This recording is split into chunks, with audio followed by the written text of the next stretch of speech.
첫 번째 시간입니다. 첫 번째 시간은 개관입니다. 개관. 가장 먼저 우리가 살펴보아야 할 말씀은 요한계시록 21장 1에서 3절까지의 말씀입니다. 이렇게 자막 작업을 제가 해서 확 이렇게 띄울 겁니다. 자, 또 내가 새 하늘과 새 땅을 보니 처음 하늘과 처음 땅이 없어졌고 바다도 다시 있지 않더라. 또 내가 보매 거룩한 성 새 예루살렘이 하나님께로부터 하늘에서 내려오니. 자, 3절 마지막 부분, 그들은 하나님의 백성이 되고 하나님은 친히 그들과 함께 계셔서. 아멘. 이 말씀은 요한이 보았던 가장 최종적인 세상의 마지막 때를 묘사하고 있는 말씀입니다. 새 하늘과 새 땅에 대한 이야기를 하면서 새 예루살렘에 대한 이야기를 동시에 하고 있습니다. 이것은 같은 의미로 살펴볼 수 있습니다. 그러니까 새 하늘과 새 땅이 새 예루살렘과 같은 것이다 라고 성경을 통해서 알 수 있게 됩니다. 자, 이 페이지 가장 밑에 있는 이사야 65장에 있는 말씀도 한번 읽어보도록 하죠. 보라, 내가 새 하늘과 새 땅을 창조하나니 이전 것은 기억되거나 마음에 생각나지 아니할 것이라. 18절입니다. 너희는 내가 창조하는 것으로 말미암아 영원히 기뻐하며 즐거워할지니라. 보라, 내가 예루살렘을 즐거운 성으로 창조하며 그 백성을 기쁨으로 삼고. 아멘. 동일한 이야기가 이사야 65장에도 기록되어져 있습니다. 이 땅의 마지막 때에 대한 이야기인데요. 이것과 매우 비슷한 이야기가 성경의 첫 부분에도 등장합니다. 바로 창세기입니다. 창세기는 하나님께서 이 땅을 어떻게 창조하셨는지, 아담과 하와를 두시고 그들과 함께 하시는 모습을 말해주고 있습니다. 창세기 시작 부분과 요한계시록의 마지막 장들이 시작과 끝을 연관시키면서 성경의 이야기를 에워싸고 있다라고 말할 수 있습니다. 자, 3페이지의 개관 부분으로 넘어가 보도록 하죠.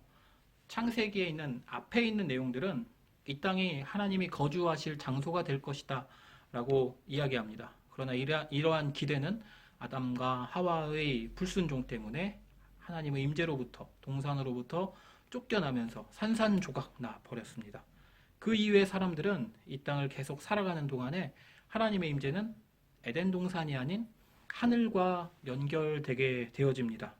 이것과 관련된 말씀이 있는데요. 우리 에스라 1장에 있는 말씀만 같이 한번 보도록 하시죠.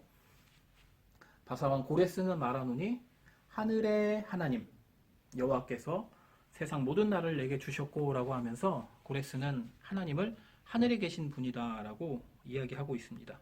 시편 11편에도 같은 이야기가 있죠. 보시죠. 여호와께서는 그의 성전에 계시고 여호와의 보좌는 하늘에 있으며 라고 이야기하고 있습니다. 에덴 동산에 임재하셨던 하나님이 아담과 하와의 범죄 이후에 하늘에 임재하신다라는 개념으로 바뀌었습니다.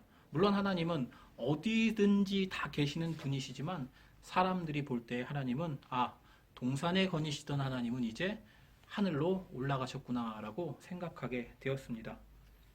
자, 이제 한 페이지를 더 넘어가 보도록 하죠. 4페이지입니다. 출애굽 이후에 하나님은 이스라엘 백성들과 언약을 맺으십니다. 그리고 이 언약적인 관계 안에서 이스라엘 백성들에게 장막을 건설하라고 말씀하십니다. 이제 하나님이 거주하시는 장소가 에덴 동산에서 하늘에서 이제 장막으로, 성막이라고도 하죠.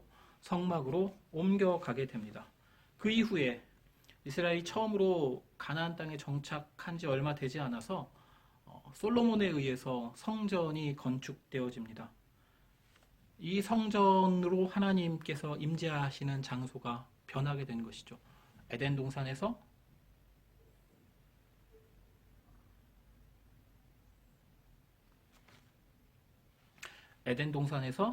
하늘에서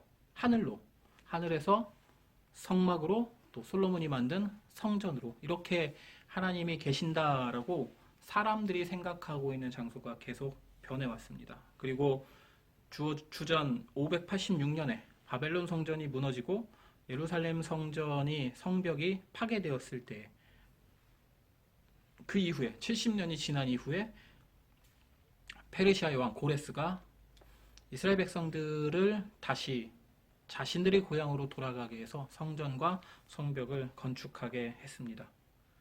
그리고 예수 그리스도께서 이 땅에 오시는 그 말씀, 예수님의 오심은 성전의 이야기에서 커다란 발전을 불러오게 됩니다. 예수님께서 예수님께서 하나님으로 인간 가운데 거하시게 된 것입니다. 이제 에덴 동산에 있던 임재하시던 하나님이 하늘로, 그리고 성막으로, 성전으로, 그리고 예수님의 오심으로 인하여서 우리 모두와 함께 거하신다라는 의미로 발전하게 되었습니다. 그 이후에 사도행전의 오순절 날에 성령님이 이 땅에 오심으로 인해서 교회가 만들어졌을 때에 하나님의 임재하시는 장소는 교회로 대표되게 됩니다. 그리고 요한계시록 21장의 말씀처럼 새 하늘과 새 땅을 창조하시면서 하나님의 임재와 영광이 온 땅에 가득하게 되는 그때가 오게 될 때에 세상은 끝이 나게 되죠. 자, 하나님의 임재, 성소라는, 성전이라는 그 개념을 하나님의 임재라고 이야기했을 때에 에덴 동산에서 하늘로, 하늘에서 성막으로, 성막에서 성전으로, 그리고 예수 그리스도로 인하여서 우리 모두와 함께, 그리고 그 모두와 함께는 성령님이 오신 이후에 교회로 대표되게 되어집니다. 그리고 그 이후에 새 하늘과 새 땅이 만들어질 때에 온 세상에 충만하게 됩니다. 이것이 우리가 공부해야 할 성전에 대한 개관입니다. 이것을 머릿속에 집어넣고 말씀들을 하나하나 살펴보기를 바라겠습니다.